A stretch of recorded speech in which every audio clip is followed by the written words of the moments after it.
Hello, BookTube. I don't think I've ever come before this camera as angry as I am right now, so I'm going to keep this video brief. I have something I want to read to you. It's not a review, it's not a pub sheet, it's not an excerpt from a book. Instead, it's a letter that I got in the mail from an anonymous sender using the address of the Omni Shoreham Hotel in Washington, D.C., which as far as I know is not a residential hotel. And it's not a long letter, so I'm just going to read it to you. I enjoy your videos. However, on Tuesday you crossed the line. I am not pompous or arrogant or full of myself. I am open to the fact that others have opinions that differ from mine, but I never demean them and always show them respect. I am considered by all that know me as good, decent, and kind person. To be referred to as the, quote, rump of the electorate is insulting and unkind just because of my political affiliation. You are a man I have come to have high regard for and to admire from BookTube. What you posted on Tuesday is beneath you and shows a lack of decency to your subscribers. You did not even bother the following day to apologize to those you offended, some of whom just view content but do not subscribe. I am certain that this note means nothing to you. However, I forwarded the video to others who will be unsubscribing from all the publications that you review for with a written explanation mailed to these periodicals. Signed, with blessings to you and Frida, quote, a deplorable. So today, for the first time that I've been making BookTube videos, I received a threatening letter in the mail. Didn't happen during the controversy that greeted my arrival on BookTube. Hasn't happened since. Today is the first time that I received a threatening letter. And I've been thinking for a half an hour what to do about it. Aside from the obvious, which is to send a copy of the handwriting on the envelope to the Omni Shoreham Hotel's desk clerks and see if they recognize it by any wild chance. It's a long shot. Obviously, the coward who wrote this just made up an address. They made up an address where they don't live. That's why they didn't sign it. To that coward who is probably watching this video, I want to address a couple of things, and then I'll move on to address the rest of you. The first thing that I want to mention is the line where you say, I am considered by all that know me as a good, decent, and kind person. I want to point out that in this note, that line occurs 3 sentences away from the part where you tell me that you have organized a mob to deprive me of my livelihood. That is not the action of a kind and decent person. The reaction that you're indulging in here arises, you claim, from a video that I made called A Rainy, Ranty Mail Haul, in which I opened and ended with a discussion of the divide that's ripping this country apart. You say that I insulted you by referring to the rump of the electorate. I'm assuming that you don't know what that term means. What it means is that the candidate who currently occupies the White House was put in office by a far smaller number of voters than his opponent. His opponent received a far greater proportion of votes than he did. So he was elected by the rump. Elsewhere in the video that you cite, I include my own assessments of that candidate. And in other videos, I have included my assessments of the people who knowingly voted for him.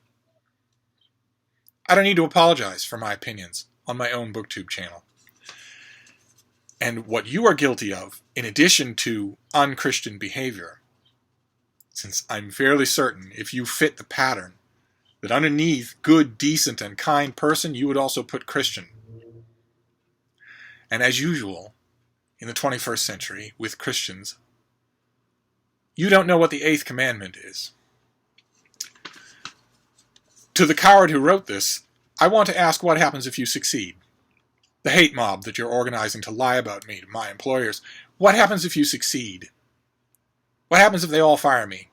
It's not going to happen. They don't like your candidate any more than I do, and they know exactly what you're doing. Everyone knows exactly what you're doing. But what would happen in a hypothetical where you succeeded? Then what would you say? Well, how was it that you put it? You are a man I have come to have high regard for and to admire. But I put him out of work because he disagrees with me. To the coward who wrote this, I want to finish by saying, you're not fit to mention my dog's name. And to the rest of you, I want to explain what you must already be able to tell, which is that this is really bothering me. This is the first time this has happened to me outside of a newspaper setting. It's certainly the first time it's happened to me on BookTube, and it's totally unacceptable. Like I mentioned in the video that this coward is talking about and threatening me about, there's no talking across this divide. There's no way that I can, if I find this person, there's no way that I can ever convince them you're behaving like a monster in response to hearing an opinion you don't like. That's never going to happen. If I were to have them in this room and make the best case, it still wouldn't work. This is what we've descended to. This is exactly what I was talking about in that video. Of course, I had all the same initial reactions that anybody would have when I read these threats. Of course, I worried about editors or co-workers at current employers or future employers getting annoying, weird, psychotic letters about what a monster I am with a link to a video. No one wants that to happen in their real life. Of course they don't. And of course, those thoughts made me briefly think, well, maybe you just shouldn't talk about politics on your own BookTube channel. Unless you're willing to offer, what was it? An apology to those you offended. I don't like thinking any of these things. I don't like the idea of an orchestrated, threatening letter campaign to deprive me of my livelihood by people who don't like what they heard on YouTube. And I don't know what to do about it. I feel certain that the efforts that I have undertaken to find this person won't amount to anything, and I don't know that it would amount to anything even if I did. But it certainly has, just ignoring the threatening coward for a minute and just talking to the rest of you, it certainly has soured BookTube for me. So I'm going to take a little time off, and then I'll be back. I'm sorry for the grim video to end the day. We had 2 good videos, and then I opened my mail. So I'm gonna wrap this up for now and walk off this anger. This is the world we live in, so there's no way for me to avoid it. I'm not going to scour the internet of my address, which this coward used, and I doubt very much that I'm going to censor my thoughts on a daily basis when all I'm doing is talking to you on camera. So I don't know what I'll do. I'll just go away and think about it, and then I'll be back. So to the rest of you, to all of you who aren't this coward who sent an anonymous threat across state lines, thanks very much, and I'll see you soon.